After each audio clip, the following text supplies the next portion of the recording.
A paz do Senhor Jesus a todos os amados irmãos que nos acompanham aqui no canal Reino do Céu. Sejam todos muito bem-vindos a mais um vídeo aqui do canal. Dessa vez eu quero trazer um vídeo para os irmãos, como vocês estão vendo na tela. Leitura comentada. Irmãos, eu acho muito importante a gente fazer uma leitura junto, né? Vou ler aqui. E vocês me acompanham com as suas Bíblias aí onde você estiver acompanhando, e eu quero trazer, mostrar um pouco aqui do que traz Hebreus, porque Hebreus é muito importante. Eu quero trazer o 8, o 9 e o 10, que é onde o livro de Hebreus mostra fortemente qual é o objetivo do livro, né? E depois, consequentemente, a gente pode fazer outros capítulos também, tá bom? Mas eu acredito que Hebreus 8, 9 e 10 nos traz um despertar muito bom para conhecermos todas as escrituras, porque ele faz ali uma transição de aliança, né? O livro de Hebreus é exatamente mostrando ali uma transição de aliança, né? Ele vai mostrar como era o passado, as práticas da antiga aliança e trazer a realidade na nova aliança, tá certo? Então vamos para a leitura, tá bom? Vamos para Hebreus capítulo 8 fazer uma leitura comentada. Quero ler aqui em Hebreus capítulo 8, eu vou fazer uma leitura na Almeida Corrigida Fiel, uma tradução muito boa, e vai ser nela mesmo que a gente vai fazer, tá bom? Então vamos começar. Ora, a suma do que temos dito é que temos um sumo sacerdote tal que está assentado nos céus à destra do trono da majestade, né? Então ele já começa dizendo que tem um sumo sacerdote no céu, né? Então nós vemos que Cristo é o que veio, né? E agora nós temos um sumo sacerdote que é real, né? Que está no céu, tá bom? Aí ele vai dizer no versículo 2: ministro do santuário e do verdadeiro tabernáculo, o qual o Senhor fundou e não o homem, né? Então nós já estamos vendo que ele está falando, ele tá deixando para nós muito claro que é a realidade, né? Porque o sumo sacerdote que está no céu é o Cristo, né? Ele vai falar na sequência da leitura. E ele entrou no verdadeiro tabernáculo. Por que ele diz que ele entrou no verdadeiro tabernáculo? Porque o tabernáculo, ele está falando que o tabernáculo antigo era a sombra, não era a realidade. Tá bom? Nós vamos chegar lá onde ele vai falar isso. Versículo 3. Porque todo sumo sacerdote é constituído para oferecer dons e sacrifício. Por isso era necessário que este também tivesse alguma coisa que oferecer, né? Nós sabemos que o sumo sacerdote da antiga aliança, eles ofereciam os cordeiros justos, né? Os animais inocentes, né? E apontava para Cristo, então era sombra, tá certo? Eles ofereciam o sangue desse animal quando o sumo sacerdote entrava no Santo do Santo, ali no templo, ali na tenda de Moisés, que Moisés construiu, figura da realidade, né? Então, o sumo sacerdote tinha que entrar com sangue de animais, né? Ali ele oferecia para Deus. Por isso, né, ele disse que era necessário que esse também tivesse alguma coisa que oferecer. Ou seja, esse que está hoje no céu, intercedendo por nós, tinha que oferecer. O que ele ofereceu? O seu próprio sangue, o seu próprio corpo, né? O seu próprio corpo foi oferecido, tá certo? Versículo 4. Ora, se ele estivesse na terra, nem tão pouco sacerdote seria, havendo ainda sacerdotes que oferecem dons segundo a lei, né? Ele está dizendo, se ele estivesse na terra, né? Nem sacerdote ele seria. Porque se ele estivesse na terra ainda, ou se ele ainda não tivesse vindo, certamente a antiga aliança ainda estava em vigor e tinha o sacerdote que foi levantado da tribo de Levi, fazendo o sacrifício de animais, tá bom? Então, quando Jesus veio, nem ali ele era o sumo sacerdote, mas ele não entrou naquele templo ali para exercer uma função sacerdotal, né? Porque ele era o tabernáculo, ele era o cordeiro, né? Ele era o próprio sacrifício, né? Então ele não podia fazer, porque ele vinha para cumprir aquilo ali, e depois que ele cumprisse, era estabelecida a nova aliança ali quando ele nascesse, quando ele ressuscitasse. Tá certo? Versículo 5. Os quais servem de exemplo e sombra das coisas celestiais, como Moisés divinamente foi avisado, estando já para acabar o tabernáculo, porque foi dito: olha, faz tudo conforme o modelo que no monte se te mostrou. Vamos lá.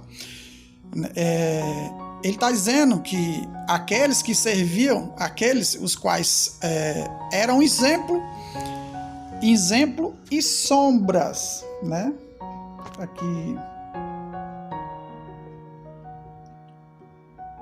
deixa eu marcar aqui.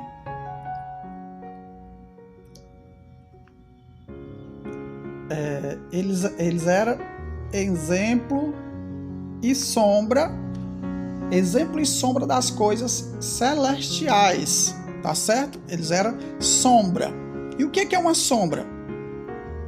Eu acredito que todo mundo sabe o que é uma sombra. Uma sombra, quando você está aqui diante do sol, vai ter a sombra ali do mesmo jeito, no mesmo formato que é você, mas não é você, é só a sua sombra. Então a antiga aliança era isso, era uma sombra, não era real.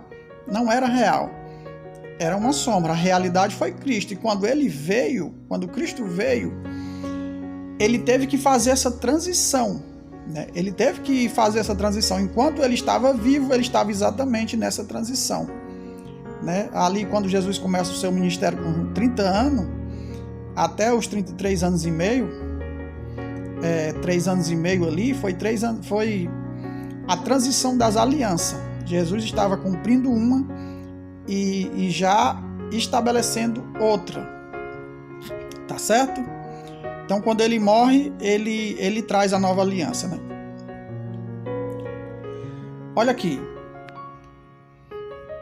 Ele diz assim: como Moisés divinamente foi avisado, estando já para acabar o tabernáculo. Porque foi dito: olha, faz tudo conforme o modelo que no monte te mostrou, né? Nós vemos lá Êxodo 25. Nós vemos aqui em Êxodo 25, 40. Porque o Senhor disse assim: atenta, pois, que faça conforme ao seu modelo que foi mostrado no monte. Sabemos que Moisés passou 40 dias ali no monte diante de Deus, e Deus estava dando todas as instruções, não só do tabernáculo, mas de toda a lei que era para dar para os filhos de Israel. Tá certo? Versículo 6. Mas agora alcançou ele ministério tanto mais excelente, quanto é mediador de uma melhor aliança, que está confirmada em melhores promessas, né? Uma promessa de salvação eterna, a que Cristo trouxe, que foi a aliança que Cristo trouxe, já foi a prometida para Abraão, que todas as famílias da terra seriam benditas com o crente Abraão, ou seja, pela fé, né? A gente acreditaria na descendência de Abraão, que era Cristo, está lá em Gálatas, né? E nessa descendência nós alcançaríamos melhores promessas, que é a promessa da vida eterna, pela fé, tá certo? Versículo 7. Porque se aquela primeira fora irrepreensível, nunca se teria buscado lugar para a segunda. Ele está dizendo que a primeira aliança, se fosse irrepreensível, não precisava fazer uma segunda, né? Então, nós sabemos que foi feita a segunda. E a segunda aliança foi feita no sangue do próprio Cristo, tá bom? Versículo 8. Porque repreendendo-os lhe diz: eis que virão dias, diz o Senhor, em que com a casa de Israel e com a casa de Judá estabelecerei uma nova aliança.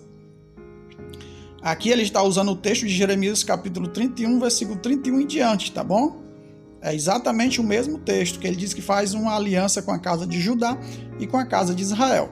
Ou seja, a nova aliança foi feita com a casa de Judá e com a casa de Israel. Quem conhece o estudo aqui no canal das duas casas de Israel, né? Por isso que é importante conhecermos as duas casas de Israel. aqui ele está usando casa de Israel, casa de Judá, vai entender, né?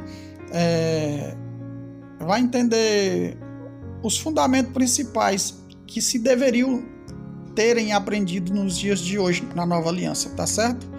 Porque a igreja gentílica hoje, aqui no Brasil principalmente, ela é uma igreja que se intitula separada da comunidade de Israel, né? Se ela é uma igreja separada da comunidade de Israel, certamente ela não está em Cristo, porque as promessas que o Senhor fez da nova aliança era com duas casas, casa de Israel e casa de Judá, pois se a igreja gentílica ela não faz parte de nenhuma dessas casas, não está ligada a nenhuma dessas casas, então ela está fora da promessa, né? Por isso que a gente vê tantos ensinos errôneos, tantas coisas, tantos ensinos errôneos, tantas coisas absurdas, porque distorcem a palavra, né? E não quero entender a palavra verdadeira, tá bom? Versículo 9.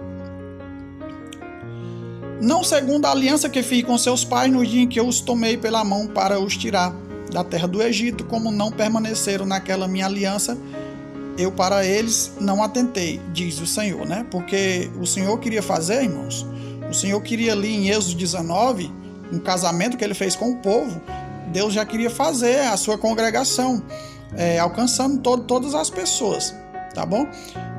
Mas só que eles não atentaram, né? Deus casou com o povo ali em Êxodo 19 e eles foram e traíram Deus, né? Traíram Deus fazendo um bezerro de ouro. O mesmo texto lá, de Jeremias, tá bom? O 10. Porque esta é a aliança que depois daqueles dias farei com a casa de Israel, diz o Senhor, porei as minhas leis no seu entendimento e em seu coração as escreverei. E eu os lhes serei por Deus e eles me serão por povo, né? Essa é a nova aliança, não é mais em tábuas de pedra, mas no coração e na mente, que o Senhor vai nos imprimir, né? Aqueles que têm temor do Senhor, eles têm a lei guardada, né? Eles têm medo de praticar o mal, praticar o erro, tá bom? Então tem que estar no nosso coração e na nossa mente, tá certo? Versículo 11. Não ensinará cada um mais seu próximo, nem cada um ao seu irmão, dizendo, conhece o Senhor, porque todos me conhecerão, desde o menor deles até ao maior. Porque serei misericordioso para com suas iniquidades, e de seus pecados e de suas prevaricações não me lembrarei mais. Ou seja, um pecador arrependido, né? Ele circuncidou o coração, né? Ele colocou as leis do Senhor no coração, na mente, né? Então ele é uma pessoa que anda segundo as verdades. Onde é que ele vai encontrar isso? Na palavra, nos ensinamentos do Cordeiro que é a realidade, do Cordeiro que trouxe um novo ensinamento, uma nova aliança. Tá certo? Versículo 13, dizendo, nova aliança envelheceu a primeira. Ora, o que foi tornado velho e se envelhece, perto está de acabar. Olha só, né? Ele, quando diz nova aliança, né, envelhece a primeira, né? E vai se acabar, vai se sumir, né? Vai desaparecer. Então, o que prevalece hoje é nova aliança. O Cordeiro já veio, já morreu, já ressuscitou, estabeleceu a aliança ali no seu sangue, né? Então não podemos mais voltar para as práticas da antiga aliança, né? Por isso que Paulo ali em Gálatas ele chama muita atenção, porque os judeus tinham seduzido os gálatas depois de terem se convertido, formado a igreja, né? E os judeus estavam seduzindo eles a voltarem para as práticas da antiga aliança, como sábado, né? Prática de dízimo, todas ali aquelas ordenanças que estavam sobre a antiga aliança, tá bom? Então hoje nós vivemos na nova e a antiga, que era sombra, apontava para a nova, já passou, tá certo? Agora tem que viver a nova, que é a lei na mente e no coração, ok? Então, meus irmãos, esse é o primeiro capítulo de 3 vídeos que eu quero fazer. Acredito que vai dar para fazer em 3, se não faço em 4. Mas esse foi o primeiro capítulo. Espero que vocês tenham compreendido o propósito de Hebreus, né? O livro de Hebreu é fantástico, meus irmãos, é fantástico para que a gente tenha um entendimento perfeito das Escrituras, um entendimento básico acerca de antiga aliança, de nova aliança, né? Hoje não se pode mais voltar para nenhum preceito da antiga aliança, porque ela era sombra, ela não tinha poder de salvar as pessoas, tá bom? As pessoas tinham que praticar a antiga aliança, mas crendo que na realidade, tá certo? Essa é a verdade. Praticava as ordenanças da segunda aliança, mas acreditando na realidade que viria. Assim fez todos os servos do Senhor que vieram antes da nova aliança, acreditando que o Messias, o verdadeiro Cordeiro de Deus, viria. Nessa fé, Abraão levou Isaac para o sacrifício, e nesse dia ele viu os dias do Senhor. Está lá em Gálatas. Acho que é em Gálatas. Eu tenho um estudo aqui também no canal, né? Se der eu vou colocar aqui a capazinha aqui para vocês verem. Abraão viu os dias de Cristo, tá bom? E não só Abraão, mas todos. Moisés, os profetas, Davi, todos eles morreram crendo na realidade, tá bom? Espero que você tenha compreendido, que você tenha me acompanhado na leitura, né? E você tenha sido edificado. Fiquem todos na paz, que Deus abençoe a todos e até o próximo vídeo.